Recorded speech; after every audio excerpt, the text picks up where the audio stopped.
Setiap makhluk hidup pasti memiliki karakteristiknya tersendiri. Begitupun dengan anak usia dini. Anak usia dini pasti mempunyai karakteristik dan ciri khas yang sangat menonjol.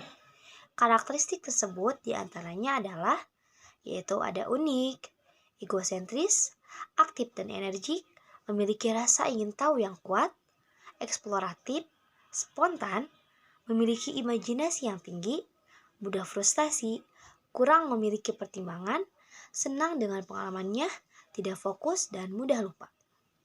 Karakteristik peserta didik sangat penting untuk diketahui oleh guru sebagai pendidik.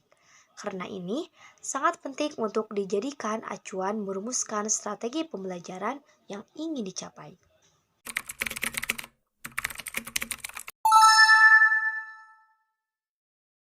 Di sini saya akan menjelaskan materi mengenai cara atau metode pembelajaran bagi anak usia dini. Nah, sebelum menjelaskan tentang apa sih cara atau metode pembelajaran bagi anak usia dini tuh gitu ada apa aja gitu.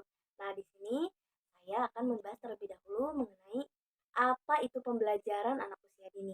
Pembelajaran anak usia dini merupakan sebuah proses antara anak dengan orang dewasa dalam suatu lingkungan untuk mencapai tugas perkembangan, dan interaksi yang dibangun tersebut pun merupakan sebuah faktor yang dapat mempengaruhi tercapainya tujuan pembelajaran yang akan dicapai oleh anak. Nah, untuk metode pembelajaran anak usia dini itu tentunya ada beberapa metode yang dapat dilakukan dalam pembelajaran anak usia dini. Metode yang pertama, belajar melalui metode bercerita. Belajar dengan metode bercerita tentunya dapat diterapkan pada anak usia dini. Karena belajar melalui metode bercerita, anak bisa mendengarkan cerita. Cara belajar dengan metode bercerita ini dapat dilakukan dengan cara misalnya guru akan menerangkan atau menjelaskan mengenai tema binatang darat berkaki dua. Nah, si guru itu bisa mengarang atau membuat cerita mengenai hewan atau binatang darat yang berkaki dua. Contohnya seperti itu. Nah, cara yang kedua adalah belajar sambil bermain. Belajar sambil bermain itu tentunya adalah sebuah metode yang sangat bisa diterapkan dalam pembelajaran anak usia dini. Karena belajar sambil bermain itu tentunya sangat asik dan anak sangat menyukai. Dan cara belajar sambil bermain itu bisa dilakukan dengan menggunakan AP. AP-nya bisa AP kreasi guru ataupun AP yang dapat dibeli di toko. Cara yang ketiga adalah belajar melalui lagu dan musik. Belajar melalui lagu dan musik itu tentunya sangat disukai oleh anak, karena anak sangat antusias sekali untuk mendengarkan musik atau lagu.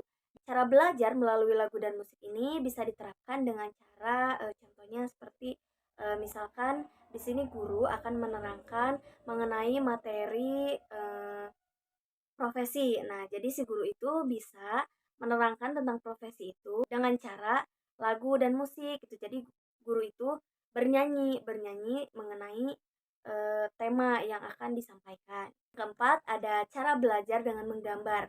Cara belajar dengan menggambar itu dapat diterapkan pada anak usia dini. Caranya seperti eh, guru itu menyuruh anak untuk mewarnai gambar yang sudah disediakan oleh guru. Dan sebelum anak mewarnai gambar yang disediakan oleh guru, guru itu terlebih dahulu menerangkan atau menjelaskan tentang gambar yang akan diwarnai oleh anak. Yang kelima ada cara belajar melalui tanya jawab.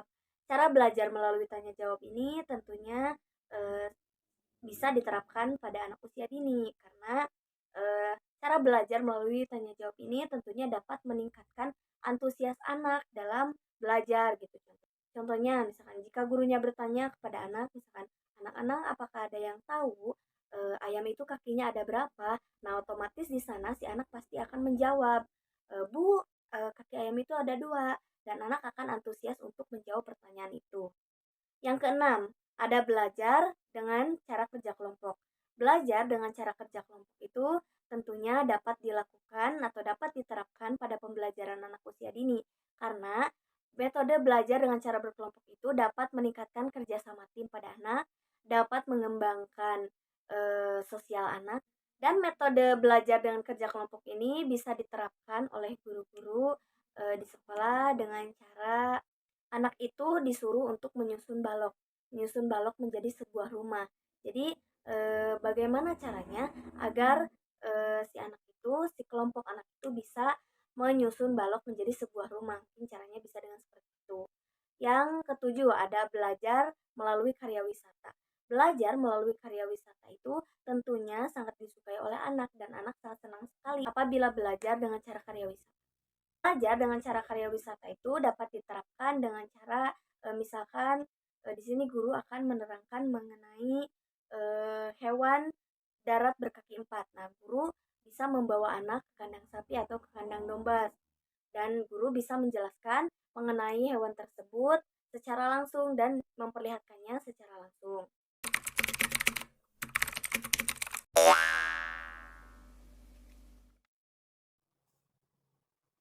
Menurut Kementerian Pendidikan Kebudayaan dan Riset Teknologi atau yang sering kita sebut dengan Kemendikbud, kurikulum 2013 adalah kurikulum nasional sejak tahun 2013 dan tahun 2014. Kurikulum 2013 merupakan kurikulum nasional yang telah dikembangkan secara bertahun-tahun dan telah memenuhi dimensi kurikulum, yaitu rencana pengaturan dan mengenai tujuan, isi, dan bahan pelajaran serta cara yang digunakan untuk kegiatan pembelajaran. Lalu ada tujuan kurikulum 2013. Tujuannya adalah mempersiapkan manusia Indonesia agar memiliki kemampuan hidup sebagai pribadi dan warga negara yang beriman, produktif, kreatif, dan afektif, serta mampu berkontribusi pada kehidupan masyarakat, bangsa, dan peradaban dunia. Karakteristik kurikulum 2013 yaitu pengembangan kompetensi berimbang, kontekstualisasi sekolah, fleksibilitas waktu, kompetensi yang rinci, kompetensi inti sebagai unsur berorganisasi, dan serta akumulatif saling memperkuat dan saling memperkaya. Lalu ada landasan kurikulum 2013, yaitu dibangun agar pengembangan kurikulum dapat menjawab tantangan masa depan perspektif masyarakat, pengembangan pengetahuan dan pedagogi, kompetensi masa depan, serta fenomena negatif yang mengemuka.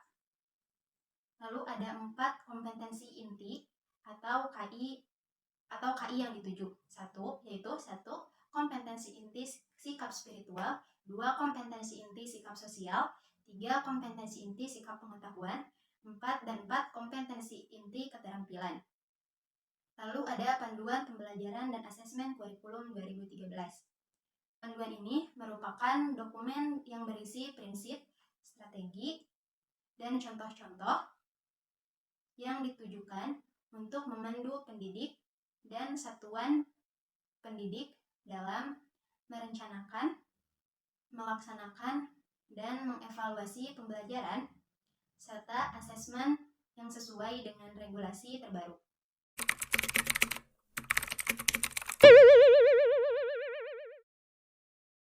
Di sini saya akan menjelaskan tentang prinsip pembelajaran dalam kurikulum Merdeka. Pembelajaran intrakurikuler dilakukan secara terdiferensiasi sehingga peserta didik memiliki cukup waktu untuk mendalami konsep dan menguatkan kompetensi. Nah, apa saja sih prinsip-prinsip pembelajaran kurikulum yang merdeka ini? Mari kita simak. Nah, yang pertama itu ada pembelajaran intrakurikuler, yang kedua ada pembelajaran kokurikuler, dan yang ketiga ada pembelajaran ekstrakurikuler. Nah, apa itu kurikulum Merdeka Belajar untuk Anak PAUD? Kurikulum Merdeka tingkat PAUD sering disebut dengan Merdeka Bermain karena proses pembelajarannya yang bertujuan agar anak memiliki persepsi bahwa belajar itu menyenangkan bukan memberatkan. Dalam konteks pendidikan anak usia dini, merdeka belajar itu adalah merdeka bermain karena bermain itu adalah belajar. Mungkin sekian dari saya pembahasan yang prinsip pembelajaran PAUD pada anak usia dini kurikulum merdeka. Mohon maaf bila banyak kesalahan karena saya masih dalam tahap belajar.